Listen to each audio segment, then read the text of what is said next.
시청자 여러분 안녕하십니까? 이슈를 더 쉽게 풀어드리는 더뉴스 시작합니다.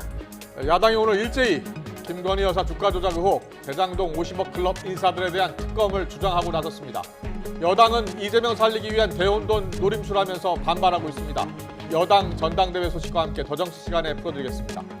SM엔터테인먼트 경영권을 놓고 이수만과 방시혁, 카카오와 현 경영진 중심의 맞대결이 연예계 최대 이슈로 떠올랐습니다. 세계 언론도 K연예 관련 글로벌 기업 탄생이 임박했다는 소식을 전하고 있는데요. 자세하게 알아보겠습니다. 먼저 오늘의 주요 뉴스부터 모시겠습니다. 컷오프를 통과한 국민의힘 당대표 후보들이 첫 합동 토론회를 시작으로 본격적인 당권 경쟁에 들어갔습니다. 김기현 후보의 탄핵 발언과 관련한 공방이 오늘까지 이어지는 등 후보들 사이의 신경전도 치열해지고 있습니다. 더불어민주당은 김건희 여사 주가 조작 의혹과 대장동 사건에 대한 쌍특검 추진 의지를 거듭 강조했습니다. 특검 추진 결정표를 준 정의당은 대장동 특검 도입을 강조하면서도 김건희 여사 관련 특검에는 일단 유보적인 태도를 보였습니다. 튀르키예와 시리아를 강타한 지진 사망자가 3만 3천 명을 넘어섰고 부상자도 10만 명에 육박하고 있습니다. 튀르키예 안에서만 이번 지진으로 인한 피해가 100조 원을 넘길 것이란 추산이 나왔습니다. 오늘부터 만 6개월에서 4세까지 영유아를 대상으로 한 코로나19 백신 접종이 처음으로 시작됐습니다. 방역당국은 기저질환이 있는 고위험군의 영유아들에 대한 적극적인 접종을 권고했습니다. 영동 산간 지역에 내일까지 최고 20cm가 넘는 폭설이 쏟아질 것으로 보입니다. 폭설 피해가 우려되지만 심각한 가뭄으로 인한 산불 걱정은 한시름 덜게 됐습니다. 국민의힘 전당대회가 김기현 후보의 탄핵 발언 공방으로 긴장감이 높아지고 있습니다. 잠시 뒤 제주에서 첫 합동 연설회가 진행되는데요. 민주당은 김건희 여사 의혹과 대장동 사건을 다루는 이른바 쌍특검으로 대여 공세를 강화하고 있습니다. 국회 연결합니다. 김승환 기자. 네, 국회입니다. 네, 국민의힘 오늘부터 본격적인 전당대회 레이스에 돌입했다고 보면 되는 겁니까? 네, 잠시 뒤 최고위원 후보들을 시작으로 당대표 후보들 순으로 제주 당원 대상 합동 연설회가 진행됩니다. 예비 경선 뒤 처음 치러지는 본 경선이라는 데 의미가 있는데요. 내일 부산, 다음 주 대전과 강원을 비롯해 마지막으로 다음 달 2일 경기에서 수도권 지역 합동 연설회를 치릅니다. 이런 가운데 김기현 후보의 탄핵 발언 논란 여진이 이어지고 있습니다. 김기현 후보는 아침 라디오 방송에서 당대표가 되겠다는 분이 없는 말로 곡해했다며 안철수 후보를 향해 견제구를 날렸습니다. 마음이 다급한 건 좀 알겠지만 없는 말을 자꾸 왜곡하면서 곡해를 하면서 우리 당의 흠집을 내는 모습, 그거는 좀 자제해 주셨으면 좋겠다. 이에 대해 안 후보는 취재진과 만나 김 후보가 당을 분열의 늪으로 몰아넣고 있다고 맞받았고 후보 캠프에서는 민주당 후보 같다는 말까지 나왔습니다. 그 여당의 당대표를 뽑는 전당대회인데 그 민주당 전당대회 후보처럼 말을 한 거예요. 그거는 전당대회가 끝나기도 전에 당을 심각하게 분열시키는 행위다. 황교안 후보는 한 라디오 방송과 인터뷰에서 안 후보가 여러 정당을 만들었는데 만든 정당마다 다 깨졌다면서 이런 부분에 대한 지적이라고 말했지만 천하람 후보는 김 후보를 겨냥해 나를 안 찍으면 당과 대통령이 어지러워진다는 얕은 수의 협박이라고 평가했습니다. 네, 이번엔 더불어민주당 소식입니다. 특검 도입을 강하게 주장하고 있죠. 네, 민주당 박홍근 원내대표는 오전 교섭단체 대표 연설에서 김건희 여사 특검에 압도적으로 찬성하는 국민의 뜻에 따라 국민 특검을 관철하겠다고 말했습니다.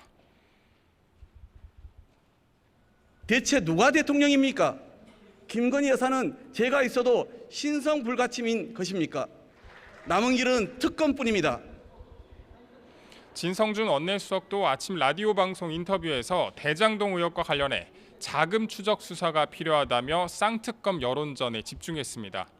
이에 대해 국민의힘 주호영 원내대표는 본회의 뒤 취재진과 만나 김 여사 관련 특검엔 협상의 여지가 없다고 일축했습니다. 민주당 정권 시절에 얼마나 많이 파헤쳤습니까? 더구나 박범계 의원이 법무부 장관으로 있을 때 수사할 대로 해놓고 이제 와서 특검하자고 박범계 의원이 들고 있는 거 보니까 저는 참 웃음이 나왔습니다. 특검 추진에 캐스팅보트, 즉 결정표를 쥔 정의당은 곽상도 전 의원 뇌물 무죄가 사법정의 훼손이라며 50억 클럽 특검을 주장하면서도 김건희 여사 관련 의혹 특검엔 일단 거리를 뒀습니다. 50억 클럽 뇌물 사건을 무죄로 만든 검찰이 국민의 신뢰를 회복하겠다면 김건희 여사 도이치모터스 주가 조작 사건부터 철저하게 수사하기 바랍니다. 민주당과 정의당은 오늘 오전 원내수석끼리 비공개로 만나서 특검 추진과 관련해 서로의 입장을 공유했습니다. 지금까지 국회에서 YTN 김승환입니다. 쌍방울그룹과 김성태 전 회장의 자금을 관리해온 것으로 알려진 이른바 금고지기가 구속 전 피의자 신문에 출석하지 않기로 했습니다. 구속의 필요성을 다투는 대신에 검찰 수사에 협조하겠다는 취지로 보이는데요. 김 씨가 김 전 회장 횡령금의 사용처에 대해서도 유의미한 진술을 내놓을지가 최대 관심입니다. 취재기자 연결합니다. 송재인 기자. 네, 사회1부입니다. 네, 원래는 잠시 뒤에 김 씨의 구속 전 피의자 신문이 열릴 예정이었는데요. 포기했으니까요. 신문은 이루어지지 않는 거죠? 네, 김성태 전 회장의 금고지기로 알려진 김 씨와 검찰 모두 오후 2시 반 영장심사에 출석하지 않기로 하면서 별도의 신문은 이루어지지 않을 예정입니다. 이렇게 되면 법원은 검찰이 낸 기록을 중심으로 김 씨의 구속 필요성을 따져보기 때문에 구속영장이 발부될 가능성은 더 커질 수밖에 없습니다. 그런데도 김 씨가 구속 필요성을 다투길 포기한 건 국내 송환을 기점으로 검찰 수사에 협조하겠다는 입장을 유지하고 있기 때문입니다. 앞서 해외 도피를 이어오던 김 씨는 들어와서 사실대로 진술해달라는 취지의 김 전 회장 지시를 받고 송환에 응한 거로 알려졌습니다.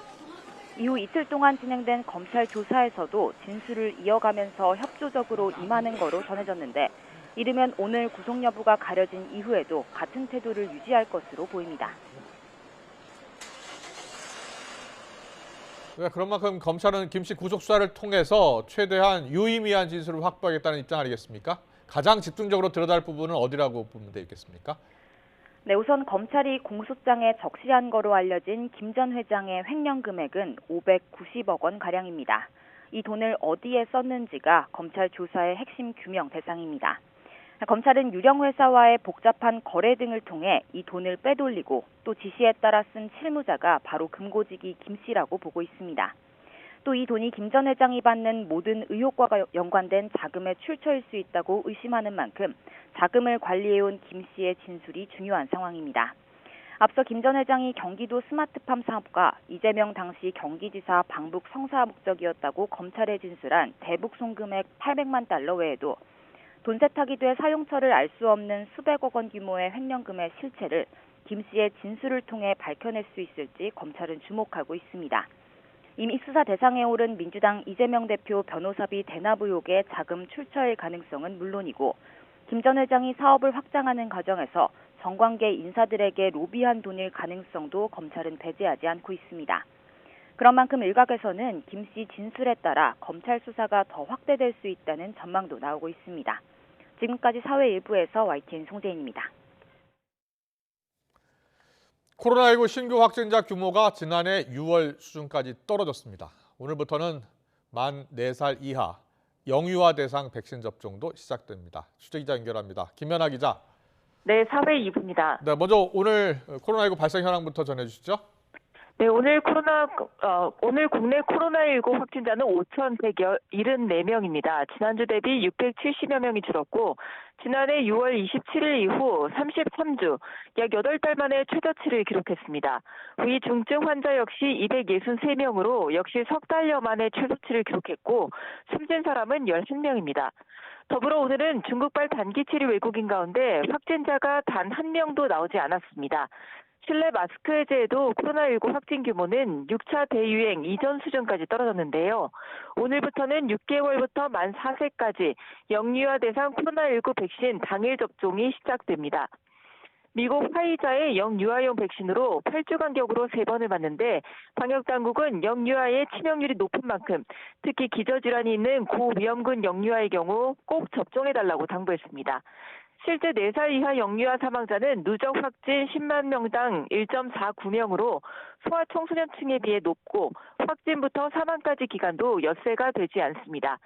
이번 사례를 봐도 11월과 12월 코로나19로 입원한 17살 이하 6,600여 명 가운데 절반 이상인 3,400여 명이 4살 이하였습니다. 문제는 접종률인데요. 1월 13일 자정 기준으로 영유아 백신 사전 예약 건수는 990명에 그쳤습니다. 앞서 접종 대상이 된 4세에서 11세까지도 코로나19 백신 접종률이 1%대여서 영유아 접종률을 얼마나 끌어올릴 수 있을지 의문입니다. 지금까지 사회 2부에서 YTN 김연아입니다.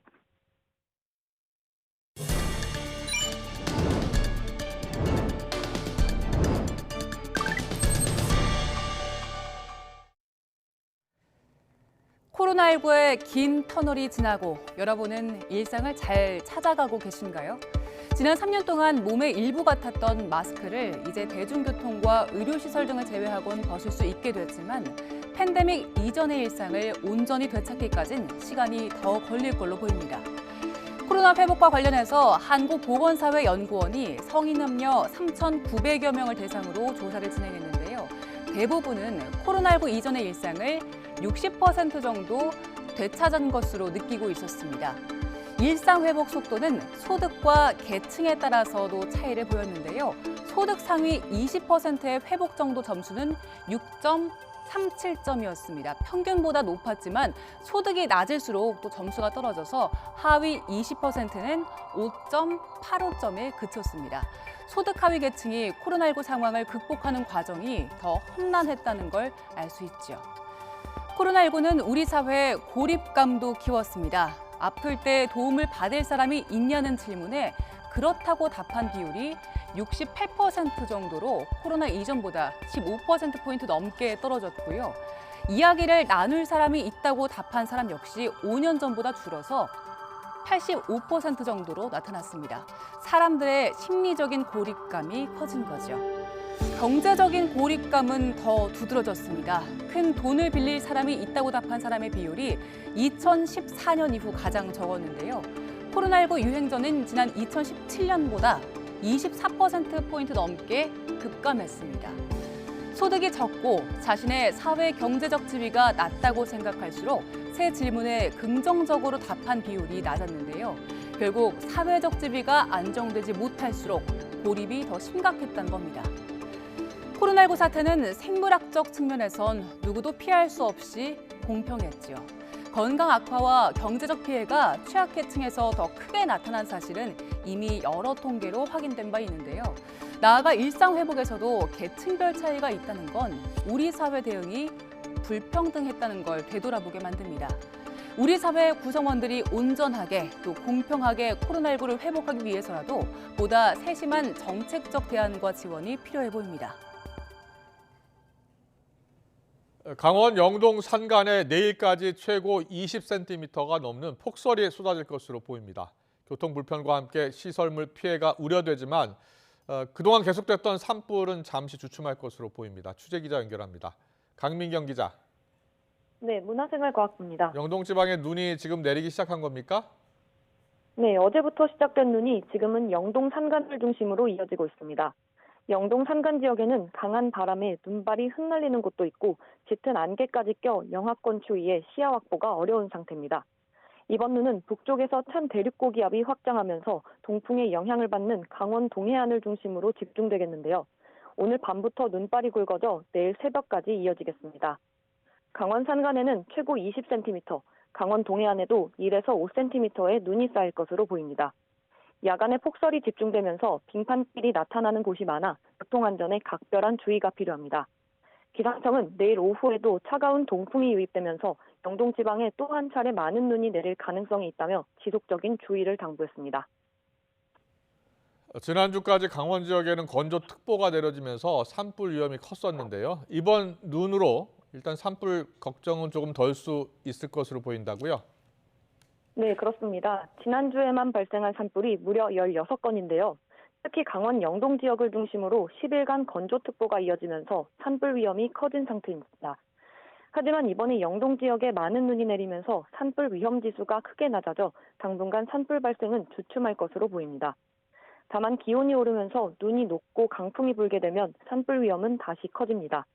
특히 2월과 3월이 대형 산불 발생 확률이 가장 높은 시기인데요. 지난해 역대 최악을 기록했던 울진 삼척 산불도 3월 초에 발생한 만큼 앞으로도 지속적인 경계가 필요합니다. 지금까지 YTN 김민경입니다.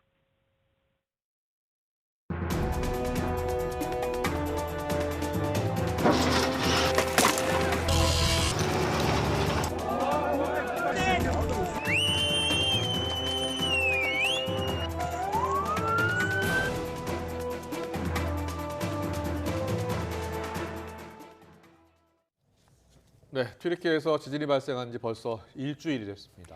기적 같은 구조 소식도 이어지고 있지만 숨진 사람은 3만 3천 명을 넘어섰고 내전을 겪는 시리아에서는 정치적인 이유로 구호품 전달에 차질을 빚고 있습니다. 조용성 기자의 보도입니다. 잔해더미 안으로 들어간 구조대원이 누군가의 어깨를 잡고 천천히 들어올립니다. 지켜보던 구조대원들도 힘을 모읍니다. 10살 소녀 쿠리가 150시간 가까운 암흑에서 구조된 겁니다. 잔해 속에서 얼굴만 겨우 보이는 생존자에게 신의 이름을 빌려 긍정의 말을 던집니다. 27세의 무함마드 하비브 씨는 10시간의 구조 작업 끝에 살아 돌아왔습니다. Muhammed, iyi misin? Allah dayanışır. Alacağız seni Allah'ın izniyle Muhammed inşallah. Dua et orada bize. Kendine. 기적 같은 구조 소식에도 희생자는 빠르게 늘고 있습니다. 튀르키예와 시리아에서 숨진 사람이 3만 명을 훌쩍 넘었습니다. 부상자도 9만 명을 넘어 사망자는 더 늘어날 것으로 보입니다. 프란치스코 교황은 지진으로 고통받는 이들을 위해 할 수 있는 것을 생각하자며 국제사회 지원을 재차 요청했습니다. Questa catastrofe, di questo dolore di questi popoli che soffrono per il terremoto. Preghiamo per loro, non dimentichiamolo. Preghiamo e pensiamo cosa possiamo fare per loro. 하지만 10년 넘게 내전이 벌어지고 있는 시리아는 정치적인 신경전 때문에 구호 물품이 제대로 전달되지 못하고 있습니다. 지진 피해 현장을 찾은 유엔 인도주의 긴급구호 사무차장은 시리아인들이 버림받았다고 느낄 것이라며 이를 바로잡는 것이 자신의 의무라고 설명했습니다. 영하 10도를 넘나드는 추위 속에 지진이 발발한 지 일주일째. 전 세계는 손을 모아 기적을 바라고 있습니다. YTN 조용성입니다. 네, 튀르키예 지진 희생자가 갈수록 늘고 있는데요. 처음 발생한 강진에 버금가는 강도의 여진이 또다시 덮칠 수 있다는 미 당국의 분석이 나왔습니다. 사망자가 10만 명을 넘을 확률도 다시 높아졌습니다. 김태현 기자의 보도입니다. 피해 지역 주민들은 고통스러운 나날을 보내고 있습니다. 막막한 생계와 여진의 공포 속에 정든 도시를 떠나려는 사람이 많습니다. İki aile 7 kişi biz çadırda yaşıyoruz. Şu an çadır sıkıntı var, her yerde var. Bizde de çadır sıkıntısı var çünkü bir süre orada duracağız en azından. Çarşılar durana kadar ya da evlere girebileceğimiz zamana kadar. Şu an yapacak bir şey yok burada yani. 미 지질조사국은 새 보고서에서 향후 전망을 세 가지 시나리오로 제시했습니다. 약 90%의 확률인 첫 번째는 규모 7 이상의 여진이 더 이상 발생하지 않고 규모 5, 6대의 여진이 이어지며 빈도가 줄어드는 경우입니다. 두 번째는 본진보다는 약하지만 규모 7을 넘기는 여진이 발생하는 시나리오입니다. 약 10% 확률로 본진 피해 지역에 또 영향을 미치면서 여진 빈도가 늘어날 수 있습니다. 최악의 세 번째는 규모 7.8 이상의 여진이 발생하는 경우입니다. 확률은 1% 정도지만 현재 피해 지역은 물론 인접 지역까지 추가 피해가 우려됩니다. 새 보고서에서 이번 강진 사망자가 10만 명 이상일 확률은 26%로 높아졌습니다. 지진 직후 0%였으나 닷새 동안 10, 14, 24, 26%로 계속 오르며 비관적으로 바뀌었습니다. 투르키의 경제적 손실 추정치도 GDP의 최대 6%에서 10%로 상향 조정됐습니다. 미 지질조사국은 큰 여진은 추가적인 건축물 피해를 일으킬 수 있다며 여진이 수개월 이상 지속될 수 있다고 경고했습니다. YTN 김태현입니다. 튀르키예 지진의 영향으로 3년 안에 중국에서 규모 7 이상의 강진이 발생할 수 있다는 관측이 제기됐습니다. 환구시보 등 중국 매체 보도를 보면 중국 국가지진국은 유라시아 지진 때 지진 활동 증강과 중국 내 규모 7 이상 지진 발생의 관계 분석이란 논문에서 이번 지진이 3년 안에 중국에서 규모 7에서 8의 강진을 유발할 수 있다고 밝혔습니다. 이 논문은 유라시아 지역의 연간 지진 방출 에너지 비율이 50%를 넘고 규모 8 이상의 지진을 동반할 경우 향후 3년 안에 중국에서 규모 7에서 8의 강진이 여러 차례 발생할 수 있다며 이같이 주장했습니다. 지금까지 3만 3천여 명의 사망자를 낸 강진으로 튀르키예가 입은 경제 손실 규모가 840억 달러, 우리 돈 107조 원을 넘는다는 경제단체 추산이 나왔습니다. 튀르키예 기업연맹은 주거용 건물에 708억 달러 상당의 피해가 생겼고 104억 달러의 국민소득 손실이 추가로 발생할 것으로 추산했습니다. 이 단체는 노동력 손실도 29억 달러에 달할 것으로 내다봤습니다. 이는 튀르키예 국내 총생산의 10% 수준에 달합니다. 윤석열 대통령이 이른바 은행의 돈잔치를 비판하며 고금리 관련 대책 마련을 금융위원회에 지시했습니다. 자영업자, 소상공인에게 상생 금융 혜택이 돌아가도록 해야 한다고 지적했습니다. 취재 기자 연결합니다. 박소정 기자. 네, 용산 대통령실입니다. 네, 대통령이 고금리와 관련해서 어떤 지시를 한 겁니까? 네, 윤석열 대통령이 오늘 오전 용산 대통령실에서 수석 비서관 회의를 주재했는데요. 비공개 회의에서 나온 발언입니다. 윤 대통령은 먼저 은행 고금리로 인해 국민의 고통이 크다고 지적했습니다. 또 은행의 돈잔치라는 표현을 그대로 인용하면서 이런 돈잔치로 인해 국민의 위화감이 생기지 않도록 관련 대책을 마련하라고 금융위원회에 지시했습니다. 윤 대통령은 은행은 공공재적 성격이 있다면서 수익이 어려운 국민과 자영업자, 소상공인 등에게 이른바 상생금융 혜택으로 돌아갈 수 있도록 배려해야 한다고 강조했습니다. 또 향후 금융시장 불안정성에 대비해서 충당금을 튼튼하게 쌓는 데 쓰는 것이 적합하다고도 밝혔습니다. 성과급이나 퇴직금 등으로 돈잔치하는 게 부적절하다는 점을 비판한 겁니다. 최근 고금리로 코로나19로 어려움을 겪었던 서민과 자영업자들이 생계 절벽에 놓인 상황이라는 보도가 잇따랐죠. 이 와중에 예대 마진 등으로 은행들은 역대 최대 실적을 냈다는 비판이 커진 것이 이 발언의 배경으로 보입니다.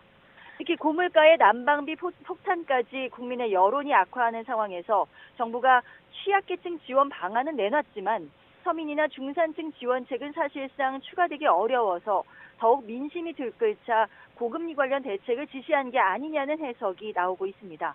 지금까지 용산 대통령실에서 YTN 박소정입니다. 취약계층이 일일이 신청하지 않아도 복지 서비스를 누릴 수 있도록 교육부와 보건복지부, 고용노동부 등 10개 부처가 사회 위기 대응 범부처 전담팀을 만들었습니다. 전담팀은 첫 회의를 열고 소득과 건강, 안전 등 사회 위험 요인에 복합적으로 노출된 취약계층을 선제적으로 발굴하고 지원하기 위한 대책을 마련합니다.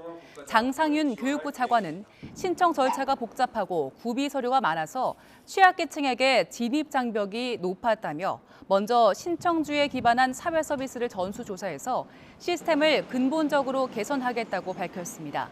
전담팀은 종합대책을 올해 상반기에 수립할 계획입니다. 집주인이 돌려주지 못한 전세 보증금을 세입자에게 대신 갚아주는 전세 반환 보증 규모가 1년 사이 3배 증가하는 등 눈덩이처럼 불어나고 있습니다. 전세금 반환 보증보험을 취급하는 주택도시보증공사 허그가 집주인 대신 세입자에게 돌려준 전세금은 지난달 1,692억 원이었습니다. 지난해 1월과 비교해서 1년 사이 3.2배 급증한 겁니다.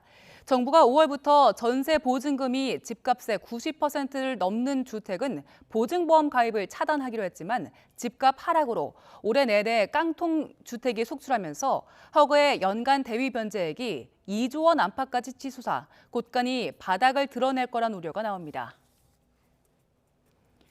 숙박업소처럼 운영하는 신종 룸카페가 성행하면서 정부 차원에서 대대적인 단속과 처벌 강화 시도가 이루어지고 있습니다. 이런 흐름에 찬성하는 의견도 있지만 단속과 처벌 위주는 룸카페의 음성화만 조장한다는 반론도 만만치 않습니다. 안동준 기자의 보도입니다. 서울 마포구에 있는 한 룸카페. 복도에는 밀폐된 방이 늘어서 있고 내부에는 매트리스와 쿠션이 깔렸습니다. 성인 인증을 하지 않아도 청소년 관람 불가로 지정된 영화를 볼 수 있습니다. 여성가족부에 따르면 이곳은 청소년이 출입할 수 없는 업소입니다. 최근 모텔과 유사하게 영업하는 신종 룸카페가 청소년 탈선 장소로 지적되면서 전국 각지에서 단속이 시작됐습니다. 밀폐된 공간이나 칸막이를 설치한 시설에 침구나 시청 기자재를 설치했으면 신체 접촉과 성행위 등이 이뤄질 우려가 있다는 여성가족부 고시가 근거입니다. 여기에 학교폭력이나 미성년자 성매매와 같은 범죄에 청소년들이 노출될 수 있는 만큼 더욱 적극적인 단속이 필요하다는 의견이 있습니다. 유해한 업소를 이용하는 아이들이 유해한 매체와 약물과 그 폭력 피해 대상이 돼요. 그렇기 때문에 이제 단속을 하는 거예요. 그 권리를 제한하기 위해서 단속하는 게 아니고. 하지만 단속 근거 자체가 상당히 포괄적이고 추상적이라는 반발도 만만치 않습니다. 청소년이 들어갈 수 있는 공간과 그렇지 않은 공간을 너무 단순화했다는 겁니다. 청소년들의 성관계 자체가 불법이 아닌데 우려 때문에 무조건 금지하거나 단속하는 건 행정 편의주의라는 비판도 나옵니다. 그러니까 불건전하고 건전하고 이런 게 명확한 기준이 있는 것도 아니고 단순히 청소년들이 뭐 중간에 방을 빌려서 잠깐 쉬다 가거나 놀다 가는 그런 공간인데 무작정 룸카페를 단속하기에는 무리가 있다고 생각합니다.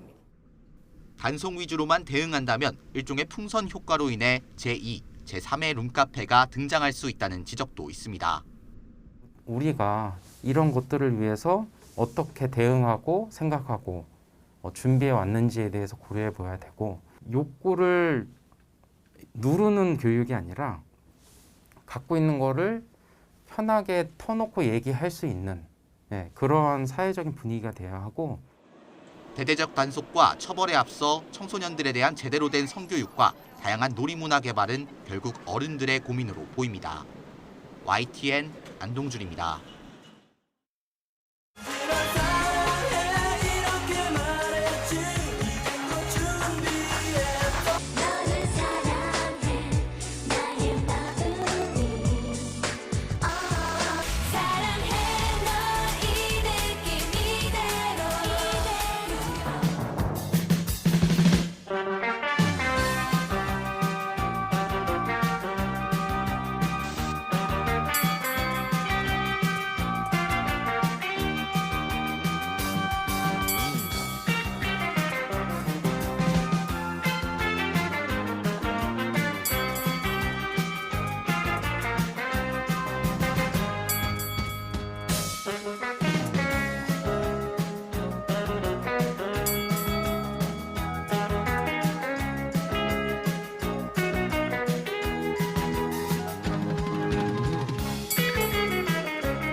네, SM 엔터테인먼트. 이 회사의 경영권을 놓고서 최대 주주 이수만 씨와 방시혁 그리고 카카오와 현 경영진 이렇게 맞대결 구도로 갈수록 경쟁이 치열해지고 있습니다. 누가 이기든 우리나라도 소니나 유니버설, 워너뮤직 같은 세계적인 대형 연예기획사가 탄생할 수 있게 되는 건데요. 네, 그렇습니다. 누가 승자가 될지 또 향후 우리나라 연예 산업계의 지각 변동과 독과점에 대한 우려까지 전문가와 자세하게 짚어보겠습니다. 김원식 대중문화평론가와 짚어보겠습니다. 어서 오세요. 네, 안녕하세요. 네. SM 엔터테인먼트를 거쳐간 연예인들이 상당히 많아요. 네. SM 엔터테인먼트는 이제 이수만 전 총괄이 만든 회사잖아요. 그래서 SM, 예, 그렇죠? 약자입니다. 네. 근데 경영권 분쟁이 언제 무슨 일로 터진 거예요, 이게? 사실 이제 이 사안은 굉장히 오래됐습니다만은 이제 최근에 2월달에 결정적인 사건이 있었습니다. 네. 2월 3일에 이제 SM 3.0 전략을 발표를 하게 되면서 여기에서 전격 멀티 레이블 전략을 발표를 합니다. 예. 이건 무엇이냐면은 음반 제작을 하는 그런 채널을, 그러니까 회사를 여러 개를 만들겠다라는 거거든요. 근데 그동안에 SM은 사실은 이수만 총괄 프로듀서가 라이크 기획을 통해 가지고 네. 프로듀싱을 해왔던 측면이 강합니다. 네. 거기에 상응하는 대가를 지불해왔던 점이 사실은 관건이었는데요. 여기에다가 더해서 2월 7일에 또 SM 이사회에서 또 2대 주주로 카카오를 선정을 하게 되면서 유상증자 거의 1,190억 원 정도 이렇게 된 사안이었고 네. 또 전환사채까지 해서 잠재적으로 주식을 더 주기로 이렇게 결정을 최대 하니까 주주 이수만 씨가 모르게. 예. 그런데 결정 과정에서 1대 주주이면서 예. 창업자인 이수만 씨의 의사와는 상관없이 결정을 해버리니까 네. 여기에 대해서 이제 이견이 이제 결정적으로 발생했다 보시면 되겠습니다. 그렇군요. 네. 다음 달에 정기 주총이 있잖아요. 근데 네. 보도 보니까 하이브가 새 주인으로 유력하다 이런 보도들이 많더라고요. 근데 아직 뭐 결정된 건 아무것도 없잖아요. 아직 결정된 것은 이제 이수만 씨의 지분 18% 가운데 14%에서 15% 정도를 예. 하이브가 인수하겠다라고 이제 밝혔고요.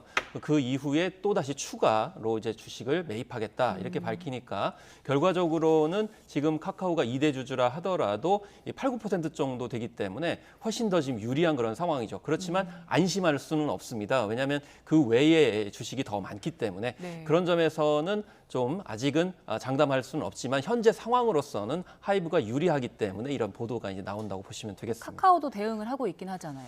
근데 카카오 같은 경우는 지금 현재 좀 약간 미묘한 것이 좀 거리를 두고 있는 측면이 있습니다. 왜냐하면 아까도 이제 보도에 좀 언급이 됐었지만 지금 SM 경영진과 이수만 총괄 프로듀서 사이에 지금 이제 거리가 이제 발생을 했기 때문에 이 설정이 굉장히 중요하고요. 또 한편으로 나아가서 이제 하이브가 인수할 경우에는 SM 이사진과 또 경영진과 그리고 하이브 간의 또 관계를 어떻게 설정하느냐에 따라 가지고 카카오는 이제 의사결정을 하겠다 이런 입장을 이제 밝히고 있는 상황입니다. 네. 그렇지만 한편으로는 카카오 입장에서 봤을 때는 굉장히 SM 인수에 공을 들여왔거든요. 왜냐하면 세계에 뭐 진출하는 그런 전략 차원뿐만 아니라 네. 또 K-팝을 활용을 해서 글로벌 기업으로 거듭나기 위해서 굉장히 공을 많이 들여왔는데 그런 점에서 갑자기 하이브가 나타나게 되면서 전략에 차질이 빚어졌기 때문에 아마 가만히 있지는 않을 것이다라는 이제 전망들이 나오고 있는 거죠. 저희가 네. 말하는 카카오가 그냥 카카오입니까? 아니면 카카오 엔터테인먼트입니까? 그러니까 카카오 엔터테인먼트라고 이제 보시면 되겠습니다. 네. 네. 자, SM 이수만 씨를 제외한 현 경영진이 사실은 카카오와 손을 잡은 겁니다. 맞죠? 네, 그렇습니다.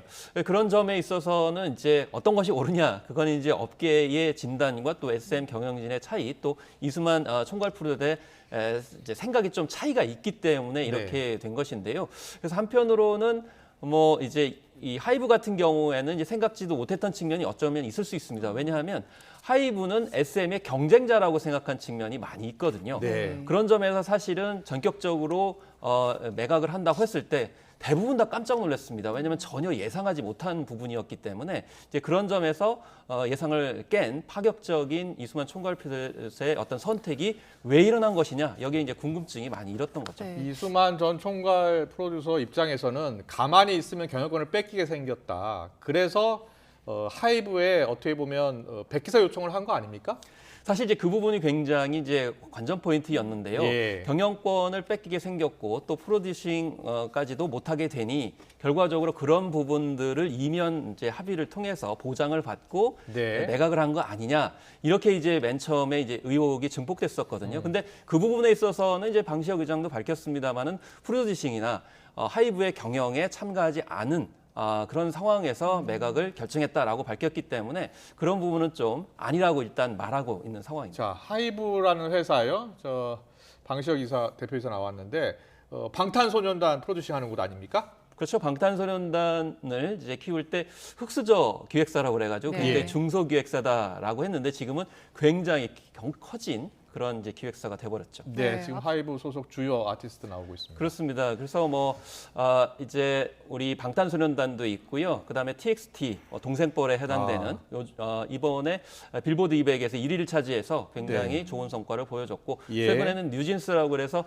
굉장히 발랄한 걸그룹이 또 세계적으로 인기를 끌고 있고 뭐 세븐틴, 르세라핌과 같은 신예들까지 다 포괄하고 있는 기획사입니다. 가장 궁금한 게 현 경영진이 왜 카카오와 손을 잡으려 했고 왜 이수만 전 총괄 프로듀서를 모르게 진행을 했던 겁니까? 사실 이제 일부 언론 보도에서는 뭐 가족이 배신한 거 아니냐 이렇게까지 얘기를 하는데요. 처음부터 그렇게 된 건 아닙니다. 그리고 이 문제는 굉장히 좀 오래됐습니다. 이제 이전부터 사실 이수만 총괄 프로듀서가 실제적으로는 회장은 아닙니다. 그렇지만 라이크 기획이라고 하는 이제 회사를 별도로 이제 마련을 하고 이 기획사를 통해서 프로듀싱과 이제 경영에 일정 정도 참여를 해 왔고요. 그래서 프로듀싱과 자문료로 이제 뭐 SM 매출의 6% 그거를 이제 매출액이 클 때는 한 100억 원 가까이 매출이 작을 때는 100억 원, 이제 많을 때는 한 200억 가까이. 그래서 결과적으로 한 20년 사이에 한 1,600억을 가져갔다라는 것이 문제 제기하는 사람들의 이야기였어요. 그랬군요. 그래서 아니 적자일 경우에도 그 비용을 지불하는 것을 보니 매출액의 6%니까 주주들 입장에서 봤을 때는 이건 좀 부당하다. 그리고 그동안 배당을 한 번도 안 했어요, 주주들한테. 근데 YG 같은 경우 2012년부터, JYP 같은 경우에는 2019년부터 했거든요. 그러니까 주주 입장에서는 아니 배당을 안 하고 왜 이수만 총괄 프로듀서가 다 가져가냐? 이건 공정하지 않다. 이 부분을 해결하면 더 건전해지고 주식 가격도 올라간다는 걸 계속 요구를 했었던 거죠. 그런데 최근에 이제 얼라인이라고 하는 이제 펀드가 본격적으로 문제 제기를 하게 되면서 경영진이 이수만 회장을 더 이상 이렇게 방어하지 않는 형태로 가게 되면서 이렇게 급속하게 이제 진전이 됐던 겁니다. 그렇군요. 지금 설명을 해주신 것처럼 주주들 사이에서는 그 이수만 전 총괄과 SM 사이에 계약 관계를 두고 문제를 제기해왔지만 또 한쪽에서는 과연 이수만 없는 SM이 존재할 수 있느냐 이런 목소리가 있던 것도 사실이잖아요. 사실 우리가 이제 소액 주주 하면은 굉장히 마음이 가죠. 뭔가 부당하게 대접을 받는 분들이기 때문에 그 권리를 좀 찾아둬야 되는 거 아니냐 이렇게 생각할 수 있습니다. 그런데 한편으로는 사실 엄밀하게 얘기하면 주식을 가지신 분들은 주식을 팔고 떠나면 그만입니다. 그런데 특히 엔터테인먼트 같은 경우에는 사실 누가 만들었냐면 팬들이 만들었거든요. 그러면 팬들이 왜 SM 소속의 가수들을 좋아하냐면 그 독특한 컨셉과 컨텐츠가 있는 것이고 어쨌든지 간에 미우나 고우나 이수만 회장이 이제 만들었던 측면이 있습니다. 그렇기 때문에 과연 이런 부분들을 어떻게 할 거냐. 그래서 김민종 씨라든지 유영진 씨가 결국 그런 부분에서 이수만 씨가 없는 그런 SM은 SM답지 않다라는 점에서 이수만 씨의 손을 들어줬던 측면들이 있거든요. 그렇군요. 그렇기 때문에 이 창업을 하고 지금까지 키워온 이수만 회장의 그런 프로듀싱이라든지 경영 방침에 대해서 한꺼번에 그것을 배제를 한다고 하면 이후에 뭐 팬뿐만이 아니고 SM의 정체성은 어떻게 되느냐 이런 문제가 있기 때문에 그런 점에서 과연 이제 소액주주 운동과 또 SM을 비롯한 이 엔터테인먼트 산업의 어떤 특수한 요소 이런 부분을 어떻게 판단할 것인지가 여전히 논란이라고 볼 수가 있겠습니다. 세계 언론도 주목하고 있습니다. CNN 같은 경우에는 K 연예계에서 글로벌 기업이 탄생할 것 같다 이렇게 표현을 하더라고요. 그래서 세계 유수의 뭐 소니 같은 그런 큰 회사가 될 수 있다라고 하는데. 업계에서는 어떻게 보고 있어요? 사실 뭐 그 총 규모로 봤을 때 뭐 10조 원이 넘는다 이렇게 얘기하자면 전 세계적인 어떤 글로벌 그 관점에서 봤을 때는 그게 아닐 수도 있지만은 중요한 건 엔터 관점에서 K-팝 전문으로 했을 때는 굉장히 규모가 큰 것이고요. 무엇보다도 SM과 하이브의 강점이 있습니다. 예를 들면 SM 같은 경우는 기존의 IP를 굉장히 많이 가지고 있습니다. 지적 자산들을. 그래서 앞서서 말씀드린 다양한 그런 이제 오래된 팬들도 보유를 하고 있고요. 그리고 아시아에서 강력한 팬덤을 가지고 있거든요. 다만 SM 같은 경우 이제 중화권을 중심으로 굉장히 탄탄하게 구축했는데 한한령 때문에 좀 위기감을 가졌던 측면이 있습니다. 그런데 하이브의 강점은 북미를 중심으로 해서 단단한 글로벌 네트워크를 가지고 있고 작년에는 이제 이탄카 홀딩스를 인수를 하면서 심지어는 뭐 세계적인 팟캐스트를 다 매니지먼트하는 글로벌 기업으로 발돋움했거든요. 이 양대 SM과 하이브가 합치게 되면 당연히 시너지 효과가 있을 수밖에 없다라는 전망 때문에 이제 외신들도 굉장히 주목하고 있다고 볼 수가 있겠습니다. 알겠습니다. 그런데 이면을 보면은 공룡이다, 뭐 초대형이다 이런 수식어들이 많이 붙잖아요. 그렇게 되면 당연히 또 독과점 우려도 있지 않겠습니까? 그렇습니다. 그래서 뭐 지금 현재 공정거래법상으로는 이제 15% 이상을 더 확보를 하게 되면은 독과점 그 심사를 이제 받게 되는 그런 상황인데 지금 하이브 입장에서는 그걸 감수하겠다라는 거거든요. 일단 규모를 키우겠다는 건데 그거는 이제 어떤 그 주식 거래나 기업 운영 경영 차원이고요. 콘텐츠 관점에서 봤을 때는 지금 하이브는 역설에 처했습니다. 앞서 좀 언급드렸듯이 중소형 작은 기획사에서 출발했는데 굉장히 커져버렸거든요. 그래서 어느 순간 굉장히 규모가 커졌기 때문에 그러면 그 외에 다양한 K-팝 콘텐츠들을 약간 위축시킬 가능성도 있다. 그래서 다른 중소형 기획사들이 오히려 길을 펴지 못할 가능성도 있고요. 그 다음으로 따져봐야 될 것이 사실은 콘텐츠의 다양성 입장에서 봤을 때는 SM 모델하고 하이브 모델하고 경쟁하는 게 좋습니다. 그렇게 했을 때 훨씬 더 실험적이고 새로운 시도를 하게 되면서 세계적인 어떤 팬들을 다양하게 확보할 수 있는 측면인데 이게 합쳐지게 되다 보니까 자칫 잘못하게 되면 SM 색깔이 없어지고 하이브 색깔만 나올 수 있는 그런 부분이 있기 때문에 그런 점에서 과연 SM의 색깔을 어떻게 살릴 것인가 이런 점들에 대한 대안을 좀 구체적으로 하는 것이 필요한 상황이라고 볼 수가 있겠죠. 네, 마지막 질문으로요. 우리나라 엔터 산업은 팬들이 키웠다고 봐도 되잖아요. SM 사랑하는 팬들은 어떤 입장 냈습니까? 그래서 일부 SM 팬들은 좀 약간 당황스러운 것이죠.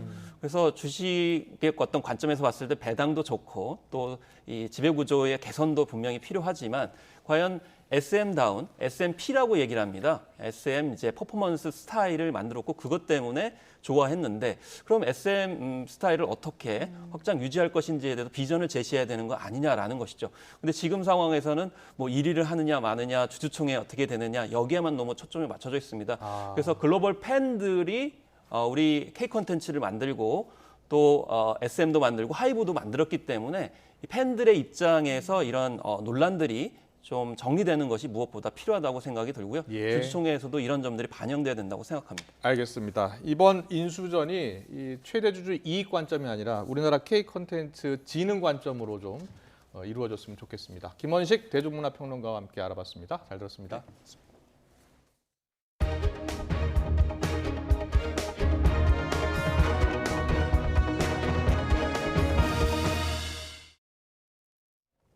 경찰이 프로포폴과 대마를 투약한 혐의를 받고 있는 배우 유아인 씨를 국립과학수사연구원 감정 결과가 나오면 소환하기로 했습니다. 서울경찰청 관계자는 기자 간담회에서 2, 3주쯤 뒤에 나올 것으로 예상되는 국과수 감정 최종 결과를 보고 유아인 씨에게 출석을 요구해서 조사하겠다고 설명했습니다.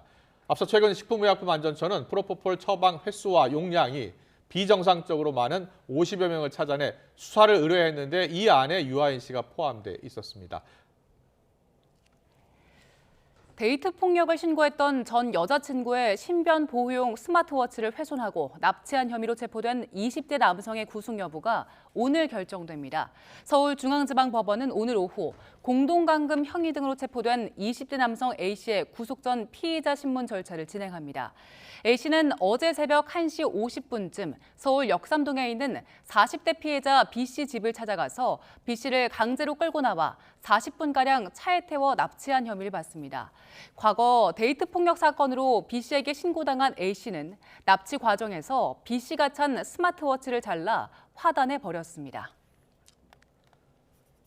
정부가 올해부터 2027년까지 5년 동안의 계획을 담은 제4차 응급의료 기본 계획을 발표했습니다. 중증 응급 환자는 전국 어디서나 1시간 안에 치료받을 수 있게 하겠다는 건데 그 실행 방법을 두고 반응이 엇갈리고 있습니다. 기정훈 기자의 보도입니다.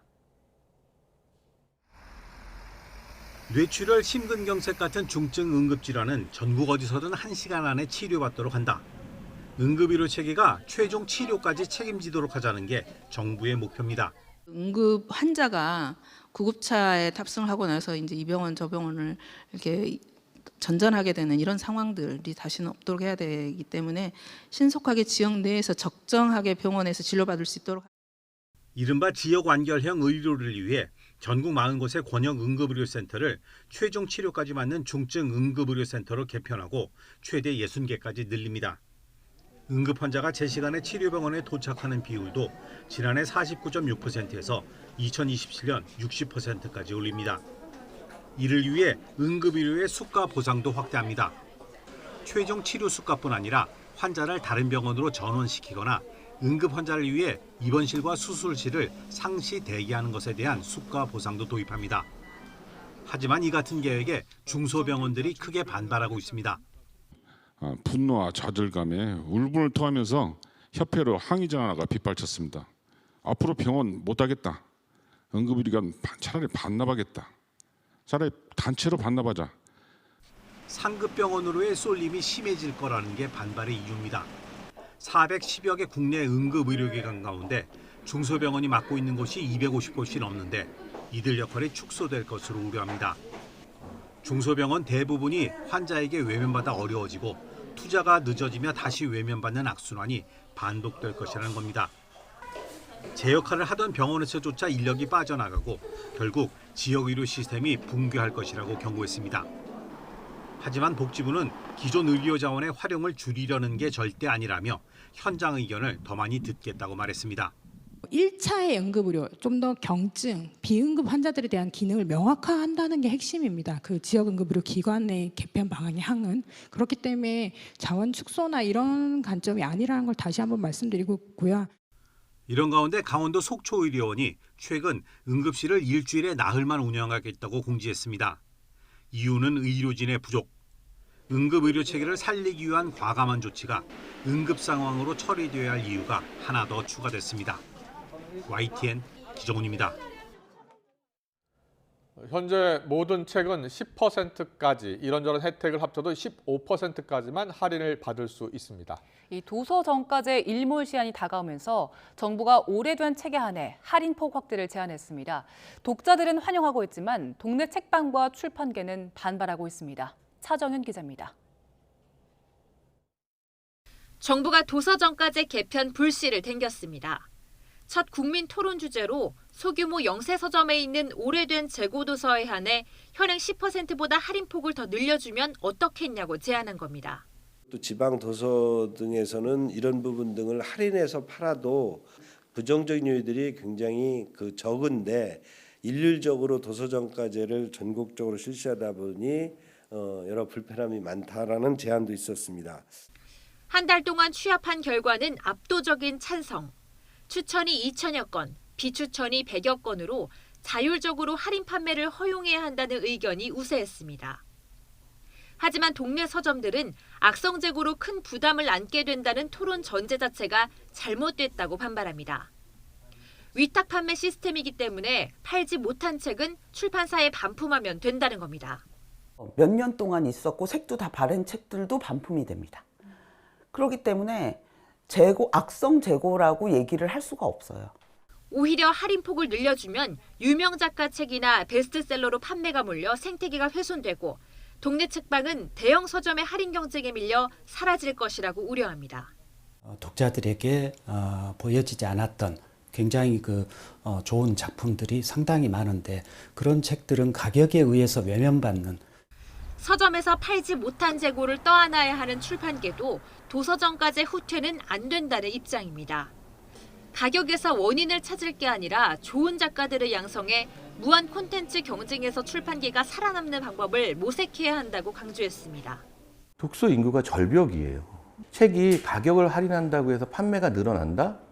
그런 거가 아니고 책은 정가나 가격으로 이게 경쟁력을 갖는 게 아니라 콘텐츠의 질로 가져야 되는 거잖아요.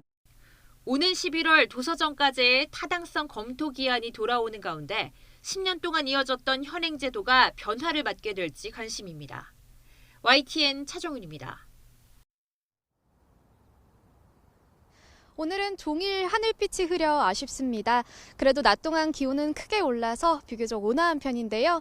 현재 서울 기온은 영상 8.3도로 예년 기온을 3도 정도 웃돌고 있습니다.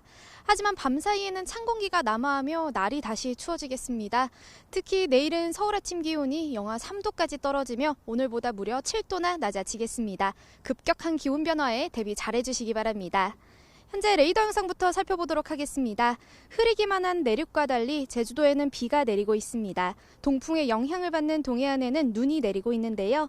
특히 내일까지 강원 산간에는 최고 20cm의 폭설이 쏟아질 것으로 보여 대설주의보가 발령 중이고요. 그 밖에 강원 동해안에도 1에서 5cm의 눈이 내려 쌓이겠습니다. 밤사이 내린 눈비가 얼어붙어 도로 곳곳이 빙판을 이룰 것으로 보이니까요. 교통안전에 각별히 유의하시기 바랍니다. 내일 내륙은 구름만 많은 날씨를 보이겠습니다. 찬바람이 불며 대기질은 대체로 양호하겠습니다. 내일 아침 다시 예년 이맘때 겨울 추위가 나타나겠습니다. 서울 영하 3도, 광주와 대구 0도로 오늘보다 3에서 8도가량 낮아 춥겠습니다. 내일 낮 기온도 오늘보다 3에서 5도가량 낮겠고 그동안 워낙 온화했던 터라 더 쌀쌀하게 느껴지겠습니다. 서울 6도, 대전 7도, 광주 8도로 예상됩니다. 당분간 예년 수준의 겨울 날씨가 이어지다가 주말과 휴일에는 반짝 날이 온화해지겠고요. 내륙은 대체로 맑겠지만 동해안과 제주도는 주 중반까지 눈비가 오락가락 이어질 전망입니다. 현재 대부분 해상에는 풍랑특보가, 남해안에는 강풍특보가 발효 중입니다. 이들 지역은 바람이 강하게 불고 물결도 거세게 일 것으로 보이니까요. 해상과 해안가 안전사고에 각별히 유의하시기 바랍니다. 지금까지 YTN 원희다입니다. 야당이 오늘 일제히 김건희 여사 주가 조작 의혹, 대장동 50억 클럽 인사들에 대한 특검을 주장하고 나섰습니다. 여당은 이재명 살리기 위한 대혼돈 노림수라며 반발하고 있습니다. 여당 전당대회 소식과 함께 더 정치 시간에 풀어드리겠습니다.